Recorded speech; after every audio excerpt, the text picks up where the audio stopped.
Another thing I'd like to point out is that you can swap out the sheet format if you need to do that as well.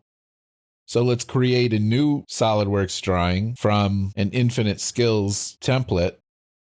And now I want to swap out the format used on this drawing. I want to use the one I had saved earlier. If you're following along with this exercise, you need to first have your templates and formats stored in a library location. The library location, again, is determined under Tools, Options, File Locations, Document Templates, and you should have another folder assigned for sheet formats. And this is the wrong one, so let me delete the default path and add my own new path on the D drive, Library, Formats. Now I'll be able to swap out this format with one that I've recently created.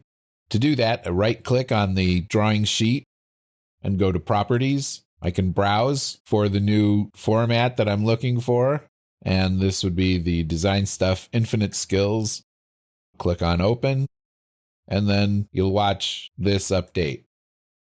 This has the new line edit that I created in the upper left-hand corner and also the new logo. So if you've made changes to your format, you can reload existing drawings with your new format.